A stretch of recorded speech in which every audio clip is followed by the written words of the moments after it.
سمجھ میں آیا؟ ایک درخت جو ہے اگر گر جائے تو اگر آپ اس کو ویسے ہی ڈالے رکھ دیں وہ تو ٹھیک ہے، وہ گل جائے گا، سڑ جائے گا، سوکھ جائے گا، لیکن اگر آپ اس کو کھڑا کر دیں گنجائش ہے کہ پھر ہرا ہو جائے، ہے کہ نہیں گنجائش؟ لیکن جہاں کوئی درخت نہیں تھا وہاں اگر درخت اگ رہے ہیں بغیر اگائے اللہ کی قدرت سے، جس اللہ کی قدرت کو یہ دیکھ رہا ہے کوئی انسان، وہ یہ کہے اس گرے ہوئے درخت میں کبھی جان نہیں آ سکتی، ظاہر ہے کہ اس سے زیادہ نامعقول بات کیا ہوگی؟ اسی کو فرماتے ہیں وقالوا اذا ضللنا، پھر کہتے ہیں یہ کہ جب ہم زمین میں گم ہو جائیں گے، ضللنا زمین میں گم ہو جائیں گے اس طرح سے کہ ہمارا کوئی وجود دیکھنے کو بھی نہیں ملے گا، انا لفی خلق جدید، کیا ہم کو نئی پیدائش ملے گی؟ بل ہم بلقاء ربہم کافرون، ان کو دراصل شبہ ہی کیا ہے؟ حقیقت تو یہ ہے کہ یہ تو انکار کرتے ہیں اللہ کی ملاقات کا، یہ اپنے دوبارہ پیدا ہونے ہی کا انکار نہیں، اللہ کے دیکھنے کا انکار کر رہے ہیں۔ اللہ ہم کو نہیں دیکھ سکتے دوبارہ، ہم اللہ کو نہیں دیکھ سکتے دوبارہ۔ قل یتوفاکم ملک الموت الذی وکل بکم ثم الی ربکم ترجعون، فرمایا دیوانو تم یہ سمجھتے ہو کہ ہم نے تم کو پیدا کر دیا اور جب تک تمہارا دل چاہا تم زندہ رہے، چلتے پھرتے رہے، اور جب تمہارا دل چاہا مر گئے، تمہارے اختیار سے تمہارا جینا اور مرنا ہے؟ یا یوں کہیے کہ تم نے یہ سمجھا ہے کہ نہیں خود بخود جیسے گھر کھڑا ہوا ہے، جب تک کھڑا رہا، جب اس کو گرنا ہوا خود سے گر گیا، کسی نے گرانے والے کی ضرورت نہ ہوئی گرانے کے واسطے۔ اس انسان کی موت جو ہے وہ خود بخود آ گئی، کوئی مرتب نظام نہیں ہے، کوئی پلان نہیں ہے پہلے سے، ایسا نہیں ہے۔ تمہارا جیسے زندہ ہونا ایک پلان کے مطابق ہے، ایک منصوبے کے مطابق ہے، اس کے لیے ایک کارخانہ ہے جو کام کر رہا ہے، اسی طرح سے تمہارا مرنا جو ہے وہ بھی ایک پلان کے مطابق ہے، اس پہ بھی ایک کارخانہ لگا ہوا ہے جو کام کر رہا ہے۔ تو فرمایا کہ کہہ دیجئے اے پیغمبر موت دیتے ہیں، اور یہاں لفظ موت بھی نہیں لائے، یہ توفا، واقعی کمال ہے قرآن شریف کا، ایک لفظ کو وہاں سے ہٹا ہی نہیں سکتے، دوسرا لفظ لا نہیں سکتے۔ یہاں یوں نہیں فرمایا کہ تم کو موت دیتے ہیں، فرمایا یتوفاکم، وفا یفی کے معنی آتے ہیں پورا کرنے کے، اسی واسطے آپ کہتے ہیں وہ بڑا بے وفا ہے، کیا مطلب؟ جو بات کہتا ہے پورا ہی نہیں کرتا، وفا کے معنی پورا کرنے کے۔ تو اسی واسطے کسی انسان کا جب انتقال ہو جائے تو آپ کیا کہتے ہیں؟ وفات پا گئے، کیا مطلب؟ مطلب زندگی کا ٹائم پورا کر گئے، یہ ہے۔ اسی لیے حضرت عیسیٰ علیہ الصلوۃ والسلام کے لیے دو لفظ آ رہے ہیں، ایک لفظ آتا ہے موت اور ایک لفظ آتا ہے وفات، دو لفظ آتے ہیں۔ موت کے معنی تو موت ہی کہیں، وفات میں جو ہے اس میں یہ ہے گنجائش ہے، وفات کے اصل معنی پورا ہونے کے ہیں، مگر اصطلاحاً اور استعمال کے اندر جب ہم بولتے ہیں کہ فلانے کی وفات ہو گئی، اس کا مطلب یہ ہے کہ موت آ گئی، سمجھ میں آیا؟ لیکن اصل معنی تو اس کے وفات کے ہیں۔ جہاں قرآن شریف میں حضرت عیسیٰ علیہ السلام کے لیے وفات کا لفظ آیا وہ ہے کہ جب قیامت میں اللہ تعالی حضرت عیسیٰ علیہ السلام سے پوچھیں گے، وہ مکالمہ اور وہ جو ڈیبیٹ ہے، وہ جو گفتگو ہے اللہ کی حضرت عیسیٰ علیہ السلام سے قیامت میں، اس کو اللہ تعالیٰ نے پہلے ہی نقل فرمایا، وَإِذْ قَالَ اللَّهُ يَا عِيسَى ابْنَ مَرْيَمَ أَأَنْتَ قُلْتَ لِلنَّاسِ اتَّخِذُونِي وَأُمِّيَ إِلَٰهَيْنِ مِن دُونِ اللَّهِ، اللہ سبحانہ و تعالی حضرت عیسیٰ علیہ السلام سے، حالانکہ عالم الغیب والشہادہ ہے، مگر حجت پوری کرنے کے واسطے، سمجھ میں آیا؟ تو حضرت عیسیٰ علیہ السلام سے اللہ تعالیٰ فرمائیں گے اے عیسیٰ کیا تو نے لوگوں سے کہا تھا کہ تم اللہ کو چھوڑ کر مجھے اور میری ماں کو معبود بنا لو؟ تو نے کہا تھا؟ قال اللہ یا عیسیٰ ابن مریم اانت قلت للناس اتخذونی وامي الہین من دون اللہ قال سبحانک ما یکون لی ان اقول ما لیس لی بحق۔ حضرت عیسیٰ علیہ السلام نے کہا پاک ہے آپ کی ذات، آپ کے تعلق سے کیسے یہ بات کہی جا سکتی ہے کہ آپ کے علاوہ کسی اور کی عبادت کی جائے؟ اس عیب سے تو آپ کی ذات پاک ہے۔ یہ یوں کہیے کہ آپ سے کوئی چیز چھپی ہوئی کب ہے؟ آپ اس عیب سے پاک ہیں کہ آپ سے کوئی چیز چھپی ہوئی ہو۔ قال سبحانک ما یکون لی ان اقول ما لیس لی بحق، میرے لیے بات کم زیب دیتی ہے کہ میں وہ بات کہوں کہ جس کا کہنے کا مجھے حق نہیں۔ ان کنت قلتہ فقد علمتہ، اگر میں نے کہا بھی تھا آپ کو تو معلوم ہے میں نے کہا کہ نہیں کہا۔ ان کنت قلتہ فقد علمتہ تعلم ما فی نفسی ولا اعلم ما فی نفسک، میرے دل میں کیا ہے خداوندہ وہ تو آپ کو پتا، لیکن آپ کے دل میں کیا ہے وہ مجھے پتا نہیں۔ یہ بات جو لائی گئی یہاں، یہ اس واسطے اتنا بڑا فرق ہے میرے اندر اور آپ کے اندر، بھلا میں معبود بن کیسے سکتا ہوں؟ اتنا بڑا فرق ہے کہ میں آپ کے دل کی بات کو نہیں جانتا اور آپ میری حالتوں سے واقف ہیں، اتنے بڑا فرق کے بعد تو معبودیت میں شرکت ہو ہی نہیں سکتی۔ حضرت عیسیٰ علیہ السلام سے کہا جائے تعلم ما فی نفسی ولا اعلم ما فی نفسک انک انت علام الغیوب، آپ تو عالم الغیب والشہادہ ہیں، اور انک انت علام الغیوب ما قلت لهم الا ما امرتنی به ان اعبدوا اللہ ربی وربکم، میں نے تو اس کے سوا کوئی بات نہیں کہی تھی مگر صرف وہی جس کا آپ نے کہنے کا حکم دیا تھا کہ اللہ کی عبادت کرتے رہنا جو میرا بھی رب ہے تمہارا بھی رب ہے، یہی میں نے ہمیشہ ان سے کہا۔ فلما توفیتنی کنت انت الرقیب علیہم، خداوندہ جب آپ نے اس کا پہلے ترجمہ کر لیجئے، لفظی ترجمہ، جب آپ نے مجھے وفات دے دی تو پھر تو آپ ہی ان کے نگہبان ہو گئے، مجھے کیا معلوم میرے پیچھے انہوں نے کیا کیا۔ یہ ہے وہ لفظ۔ اس لفظ کو لے کر کے وہ لوگ کہ جو قرآن کا مطالعہ کرتے ہیں، جو کرسچن، اس لیے نہیں کہ ان کو ہدایت حاصل کرنی، اس لیے کہ مسلمانوں پر اعتراض کرنا، اگر دیکھو توفیتنی کا لفظ آ گیا، وفات دے دی، حالانکہ یہاں توفیتنی کے معنی محض انتقال ہی کے نہیں ہے، محض موت کے نہیں ہے، بلکہ یوں یہ معنی ہے کہ جو وقت آپ نے میرے دنیا میں رہنے کا مقرر فرمایا تھا، جب تک میں رہا تو وہی کہتا رہا جس کے کہنے کا آپ نے حکم دیا تھا، جو وہ وقت پورا ہو گیا، اب وہ وقت پورا ہونے کے بعد کیا ہوا؟ موت آ گئی کہ آسمان پر زندہ اٹھا لیا، اس سے کوئی بحث یہاں نہیں۔ وہ دنیا میں رہنے کا بحیثیت پیغمبر کے اور نبوت کے کام کے انجام دینے کی جو مدت آپ نے میری مقرر فرمائی تھی، وہ مدت جب پوری کر دی آپ نے، اب اس کے بعد تو آپ کو پتا ہے کہ کیا ہوا میرے پیچھے۔ یہ بات یہاں آئی، میں اس لیے کہہ رہا ہوں کہ دوسری جگہ لفظ موت بھی آیا، وہاں بے شک موت کے معنی موت ہی کے ہوں گے۔ فرمایا کہ وَإِن مِّنْ أَهْلِ الْكِتَابِ إِلَّا لَيُؤْمِنُنَّ بِهِ قَبْلَ مَوْتِهِ، اہل کتاب میں سے کوئی ایسا نہ رہے گا کہ جو ایمان نہ لے آئے ان کی موت سے پہلے۔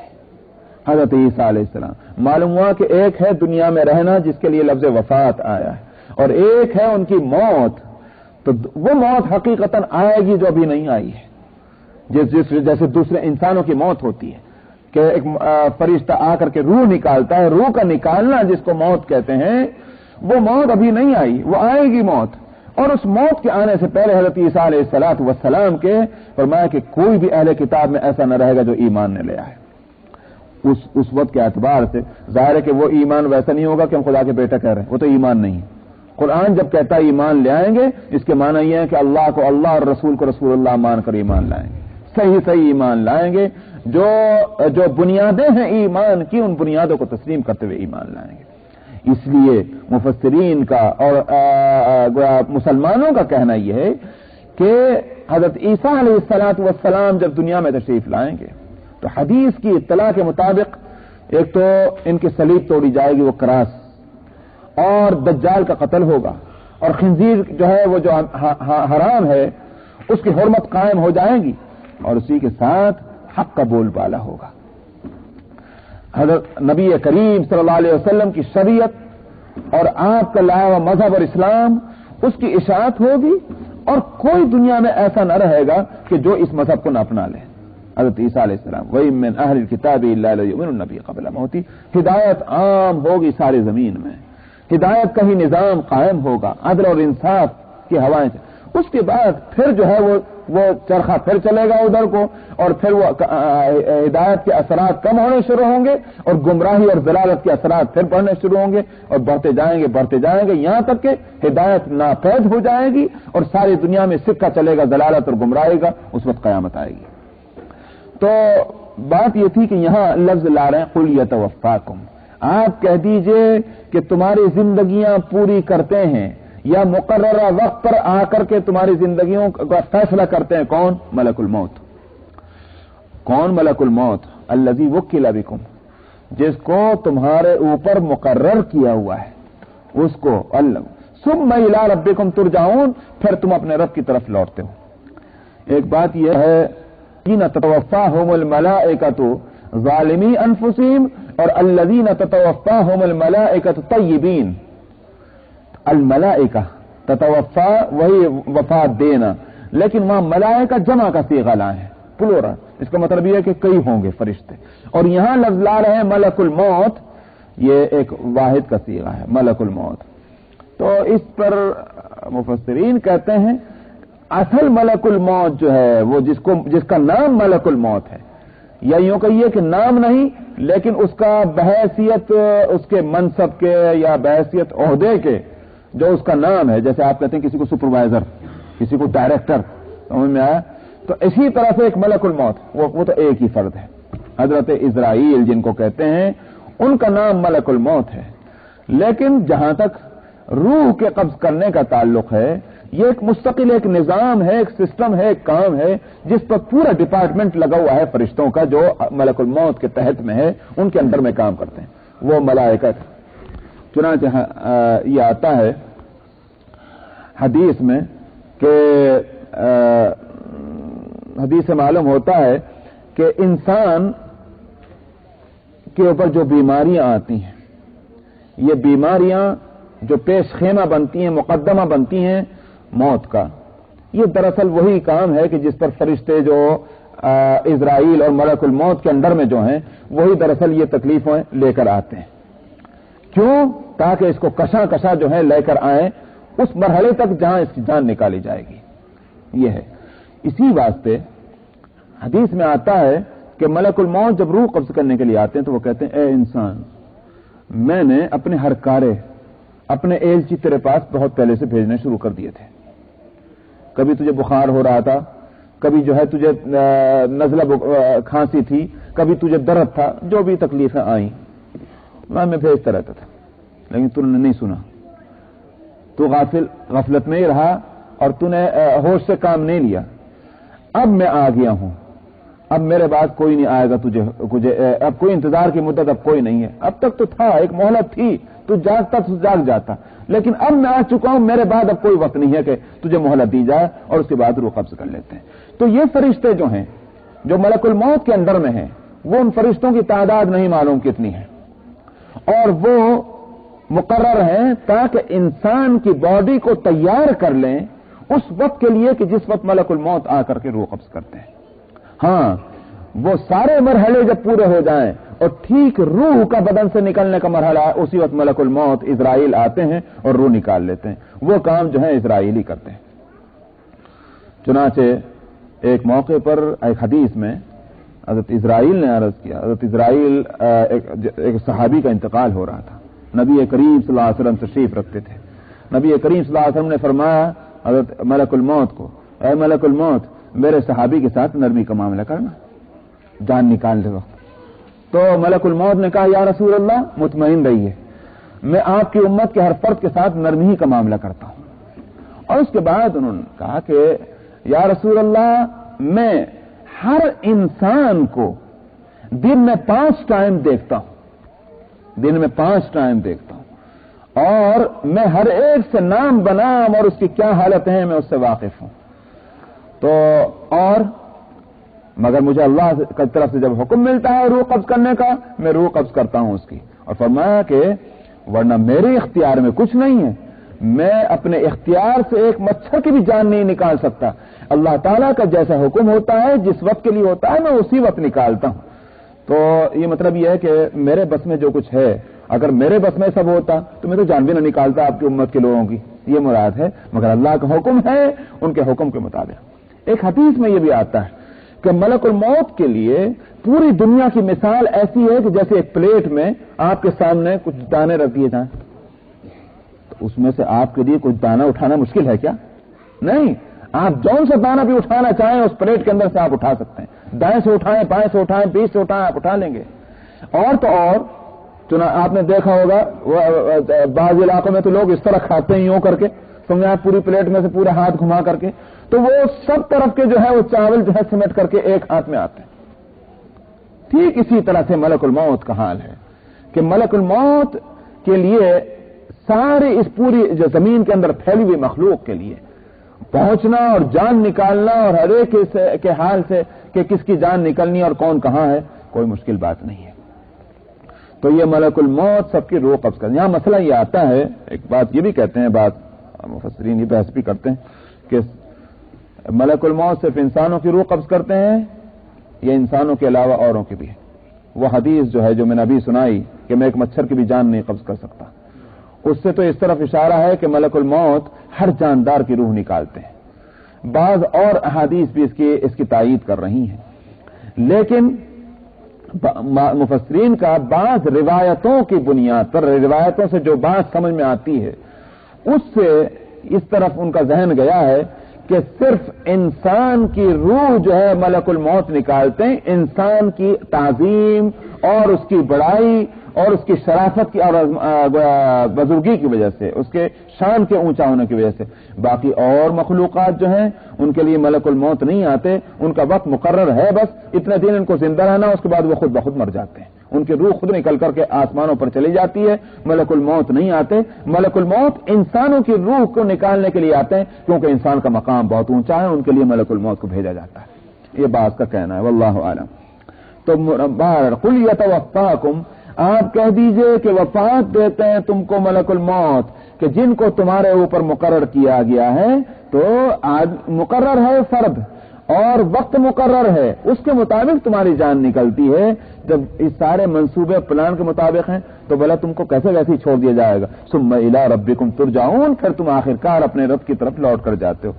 بھائی وقت پورا ہو گیا، میں سمجھ رہا تھا کہ وہاں تک ہو جائے گا، اسی لیے ڈر بھی رہا تھا کہ سجدے کی آیت آج نہ پڑھوں، پتہ نہیں وہاں تک پہنچے نہ پہنچے۔ بہرحال سجدے کی آیت میں نے تلاوت کی تھی، جن لوگوں نے اس وقت آ کر سجدے کی تلاوت کے وقت میں جو لوگ موجود رہے ہوں، عورتیں اور اسی طرح مرد، ان کو چاہیے کہ وہ کسی وقت سجدہ ایک طرح کر لیں۔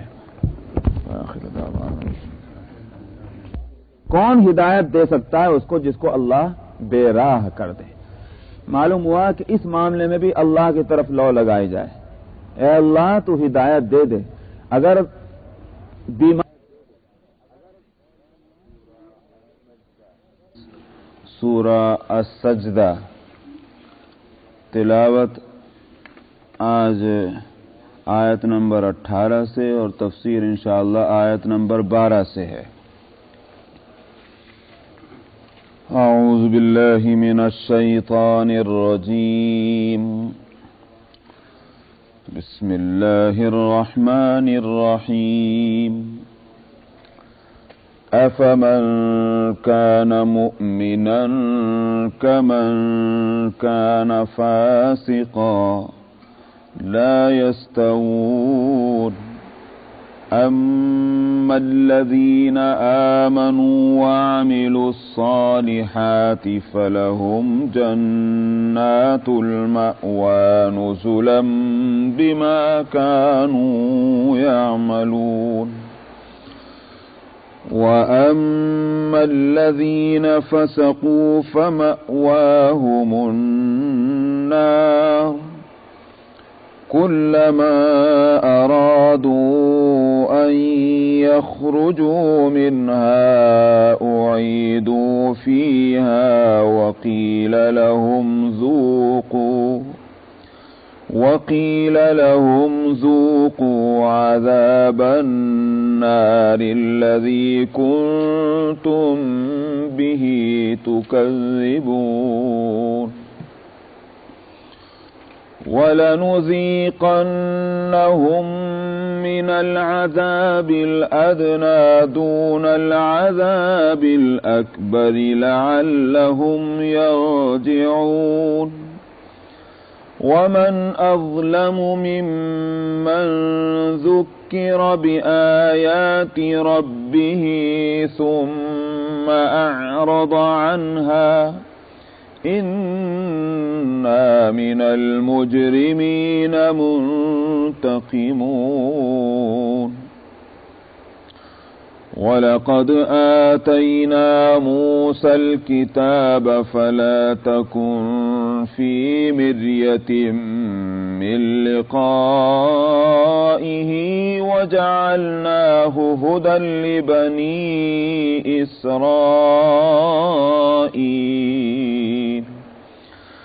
وجعلنا منهم أئمة يهدون بأمرنا لما صبروا وكانوا بآياتنا يوقنون، إن إن ربك هو يفصل بينهم يوم القيامة فيما كانوا فيه يختلفون أولم يهد لهم كم أهلكنا من قبلهم من القرون يمشون في مساكنهم إن في ذلك لآيات أفلا يسمعون أولم يروا أنا نسوق الماء إلى الأرض الجرز فنخرج به زرعا تأكل منه أنعامهم وأنفسهم أفلا يبصرون ويقولون متى هذا الفتح إن كنتم صادقين قل يوم الفتح لا ينفع الذين كفروا إيمانهم ولا هم ينظرون فأعرض عنهم وانتظر إنهم منتظرون صدق الله العظيم.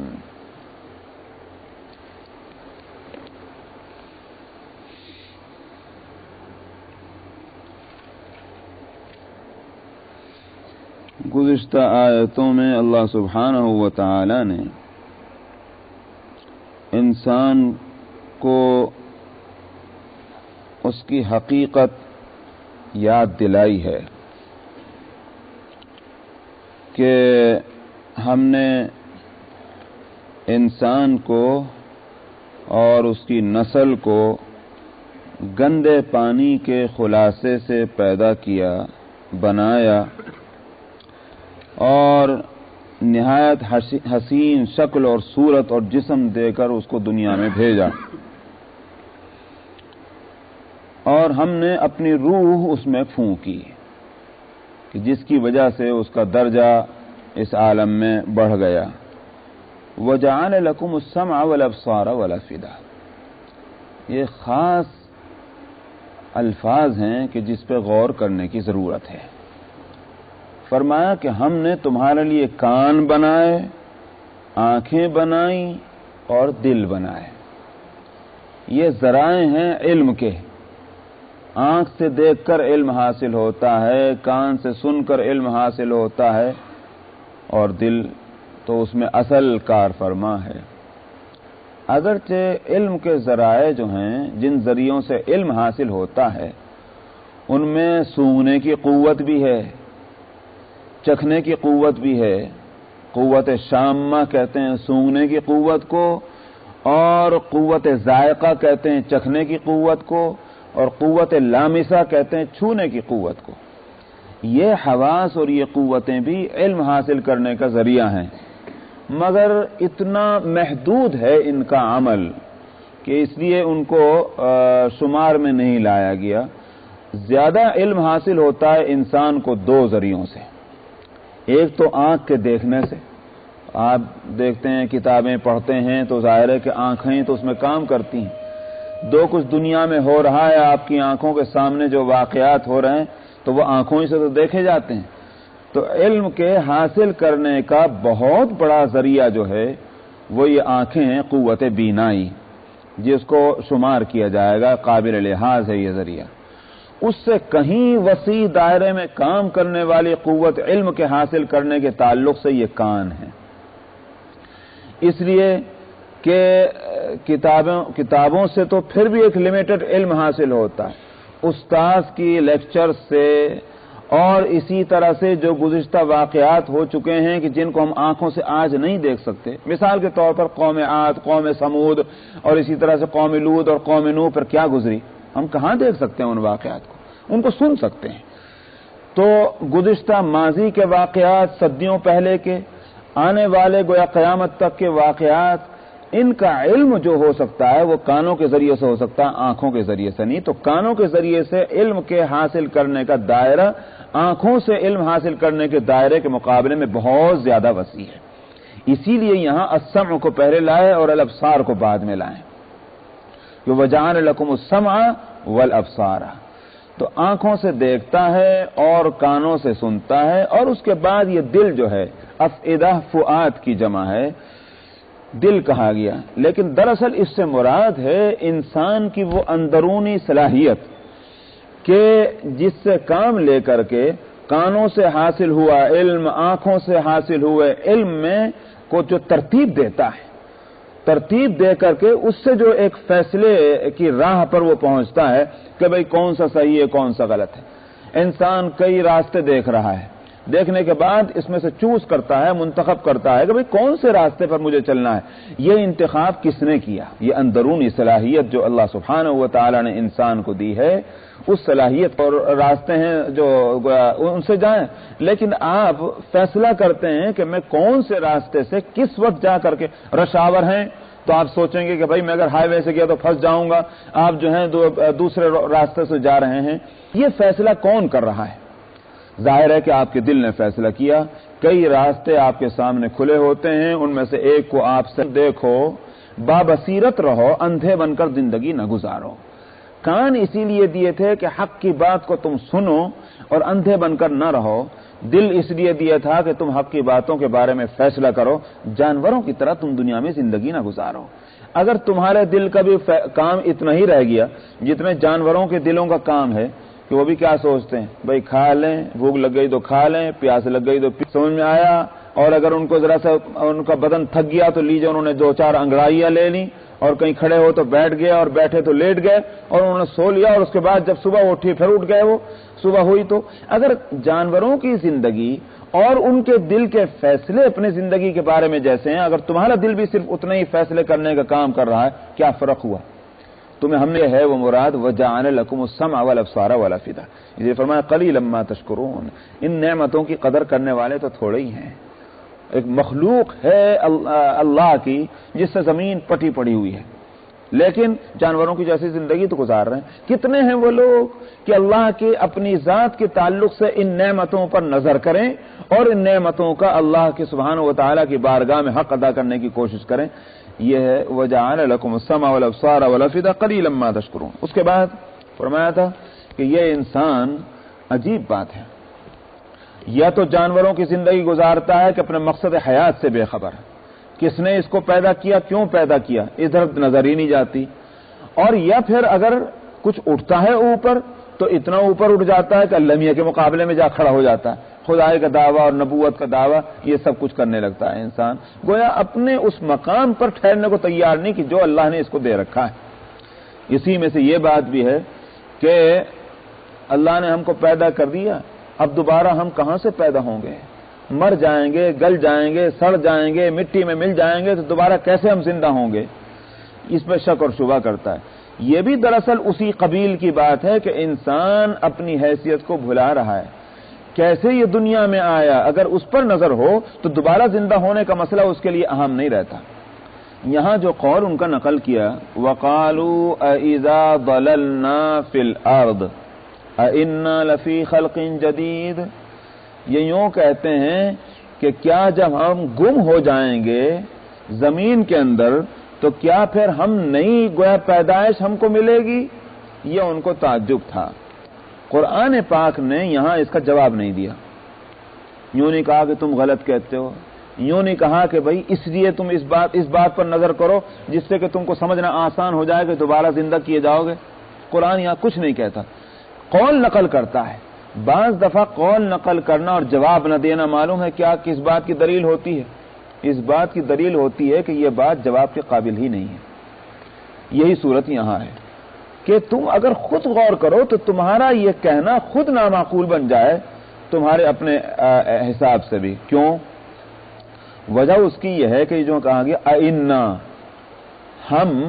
کیا ہم زمین میں مل جائیں، ضللنا فی الارض، کہتے یہی بات غلط ہے، تم زمین میں ملتے کہاں ہو؟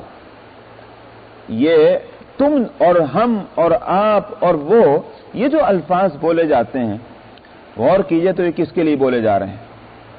اس ہاتھ اور پاؤں کے لیے، اس سر اور پیروں کے لیے یا پیٹ کے واسطے؟ ہرگز نہیں۔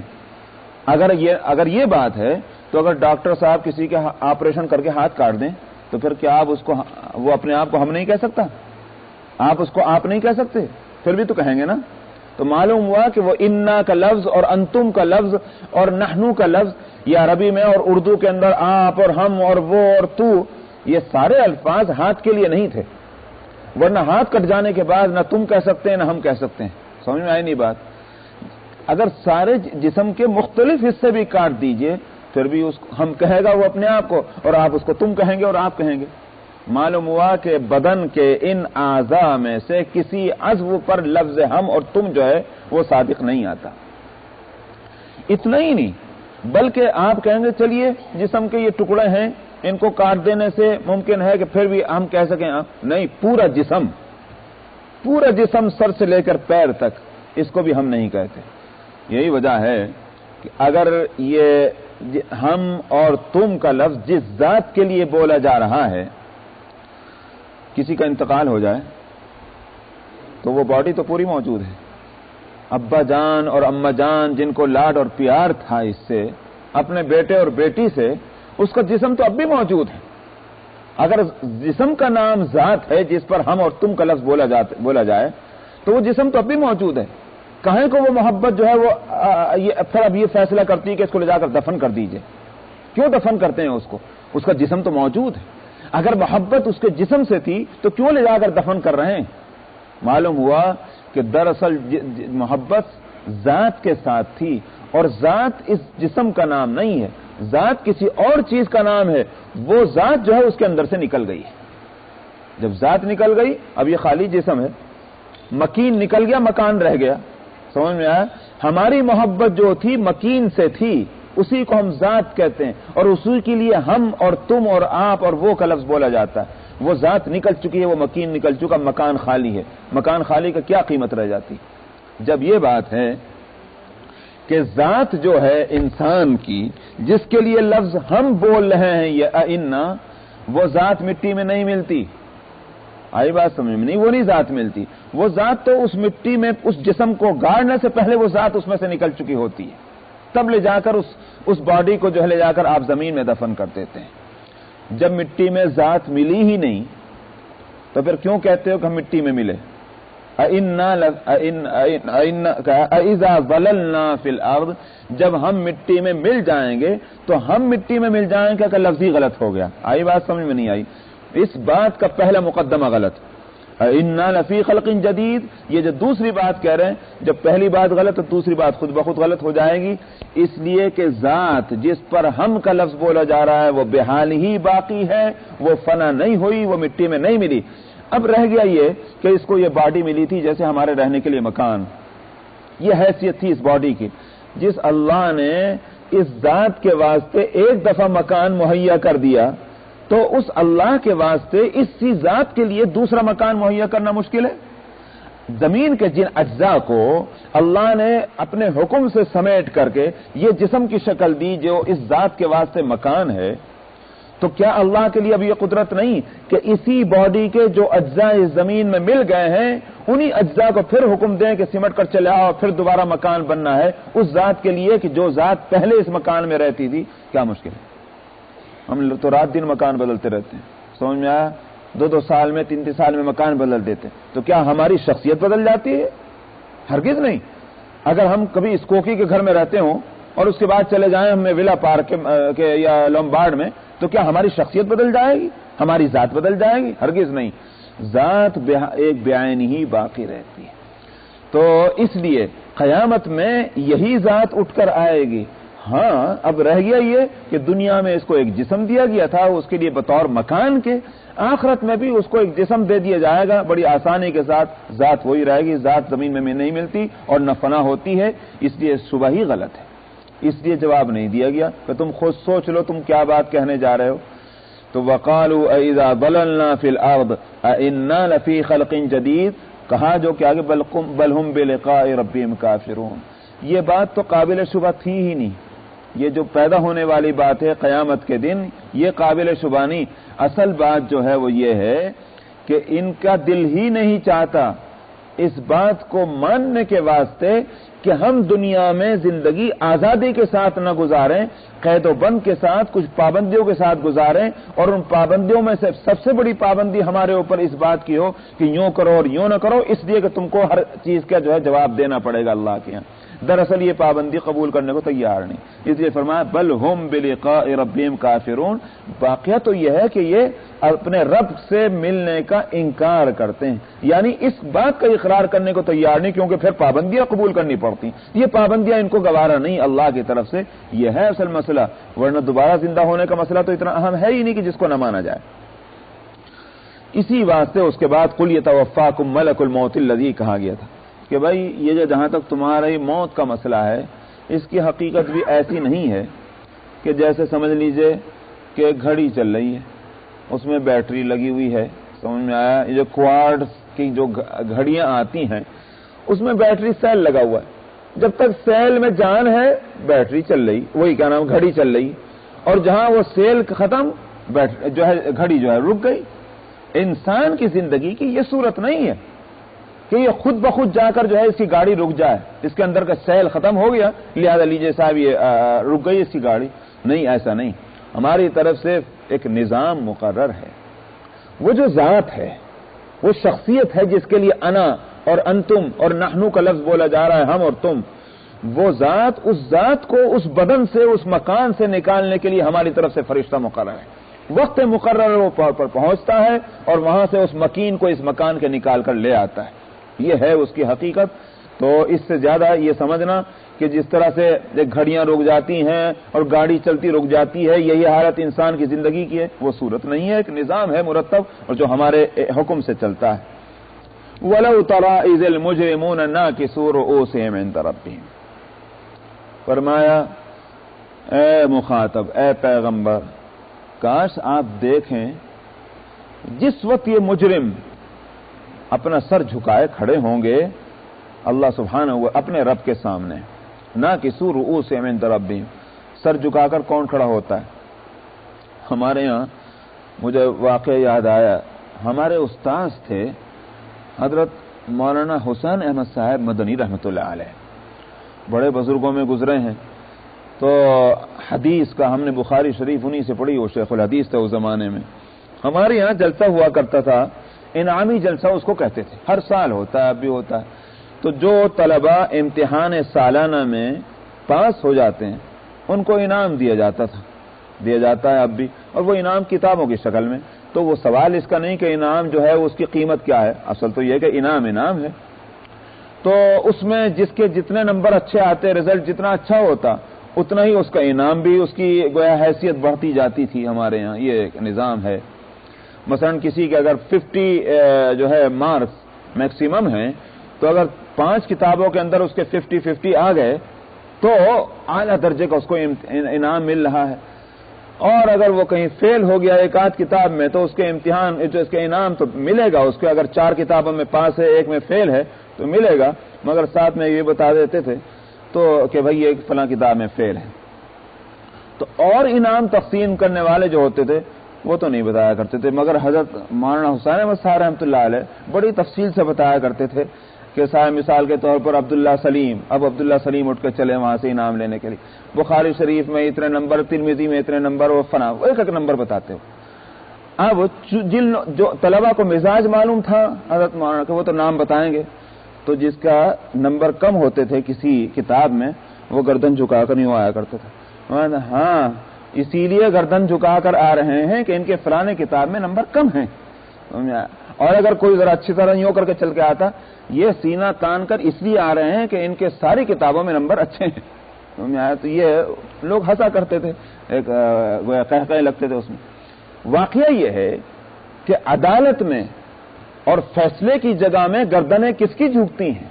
جس کو احساس جرم ہوتا ہے، اور جس کو یہ احساس ہو کہ ہم مجرم نہیں ہیں، ہمارے تو معاملہ بالکل صاف ہے، وہ کہے تو گردن جھکا کر کھڑا ہوگا، وہ تو گردن اٹھا کر دیکھے گا، انتظار میں رہے گا کب مجھے انعام ملے اور کب ملے۔ وہ دیر ہونا اس کے انعام کے ملنے میں وہی اس کے لیے قیامت بن رہا ہوگا. اس کی گردن تو اٹھی ہوئی ہوگی کب ملے مجھے انعام, لیکن جس کو انعام کی توقع ہی نہیں وہ کہے کو گردن اٹھائے گا, وہ تو گردن جھکائے کھڑا ہوگا. اس لیے فرمایا کہ وَلَوْ تَرَىٰ إِذِ الْمُجْرِمُونَ, اگر آپ دیکھیں جس وقت کے مجرم اپنے سروں کو جھکائے کھڑے ہوں گے اپنے رب کے سامنے, کیا کہتے ہوں گے؟ ربنا ابصرنا وسمعنا فرجعنا نعمل صالحا انا موقنون. ہمارے رب ہم نے دیکھ لیا, ہم نے سن بھی لیا. یہ تو کہیے کہ دنیا میں دیکھا اور دنیا میں سنا, یہ یوں کہیے کہ یہاں ہم نے آ کر حقیقت کو پا لیا. ہم نے آنکھوں سے وہ سارا تماشا دیکھ لیا کہ جس کا ہم انکار کیا کرتے تھے دنیا میں رہ کر کے. وہ سارا نقشہ ہمارے سامنے آ گیا کہ جس کو آپ کے پیغمبروں نے بتلایا تھا. ابصرنا وسمعنا فرجعنا نعمل صالحا انا موقنون. خداوندا بس ہم توبہ مانگتے ہیں, ہمیں دوبارہ بھیج دیجیے دنیا میں, آئندہ سے اللہ ہماری توبہ, ہم قطعاً برائی نہیں کریں گے اور قطعاً انکار نہیں کریں گے, نعمل صالحا نیکیاں ہی کریں گے بس, انا موقنون ہمیں تو یقین حاصل ہو گیا. یوں دعا کریں گے. اللہ تعالیٰ اس کا جواب دے رہے ہیں, وَلَوْ شِئْنَا, دیں گے وہاں جواب, وَلَوْ شِئْنَا لَآتَيْنَا كُلَّ نَفْسٍ هُدَاهَا. فرماتے ہیں کہ اگر ہم چاہتے تو ہر ایک کو اس کی ہدایت, اس کے مقررہ ہدایت, یعنی کہ یہ کہ اس کے مناسب ہدایت, ہداہا کے معنی اس کے مناسب ہدایت ہم دے ہی چکے ہوتے. یہ کیا جواب ہوا صاحب؟ جواب یہ ہے کہ اللہ سبحانہ و تعالی نے, اللہ کا اگر یہ فیصلہ ہوتا کہ بھئی ساری دنیا کے انسانوں کو ہدایت دینی ہے تو اللہ پہلے ہی ہدایت دے چکا ہوتا, کوئی بھی گمراہ نہ ہوتا. مگر یہ ہدایت اور گمراہی کیوں چلی دنیا میں؟ اس واسطے چلی کہ اللہ تعالیٰ نے اختیار دیا انسان کو, اور جہاں تک حق اور باطل کا معاملہ ہے اس کا فیصلہ جو ہے اس فیصلے سے ان کو اندھیرے میں رکھا, فیصلہ ان کے سامنے نہیں لا کر رکھا. یہ نہیں ہے کہ دو گھر ہیں آپ کے سامنے, گھر خریدنے والوں اس گھر کو بھی دیکھ لو اس گھر کو بھی دیکھ لو, اور دونوں گھر دیکھنے کے بعد فیصلہ کر لو تم کون سا گھر لینا چاہتے ہو. یہ صورت نہیں رکھی اللہ تعالیٰ نے, بلکہ یہ کہ انسان کی عقل پر چھوڑا ہے کہ اے انسان تجھے عقل دی ہے ہم نے, پیغمبر ہدایت کے لیے بھیج دیے گئے ہیں, تجھے بتلا دیا گیا کہ تیرے لیے کون سا گھر اچھا ہے کون سا گھر تیرے لیے تکلیف کا ہے, بتلا دیا گیا. تو اپنی عقل سے فیصلہ کر, اس خبر دینے والے کی خبر کو جانچ کہ یہ خبر سچی ہے کہ جھوٹی ہے, اور اس کے بعد تو فیصلہ کر. انسان کو یہ اختیار دیا گیا بربنائے حکمت اور مصلحت, اور یہی تو اس انسان کا کمال ہے. ورنہ میں کہتا ہوں ناک جو ہے سونگتی ہے, بھئی اس ناک کا کیا کمال سونگتی ہے؟ کمال جب ہوتا جب اس ناک کے اختیار میں ہوتا کہ سونگے یا نہ سونگے, تب تھا ناک کا اپنا کمال. ناک کا اپنا کوئی کمال نہیں کہ اگر وہ سونگ رہی ہے. اسی طرح سے اگر انسان کو اللہ سبحانہ و تعالی پابند بنا دیتے تو پھر اس انسان کا کوئی کمال نہ ہوتا. جیسے فرشتوں کو اللہ سبحانہ و تعالی نے نور سے پیدا کیا, اور ان میں چونکہ نور سے پیدا کیا ان میں ظلمت کا مادہ ہی نہیں.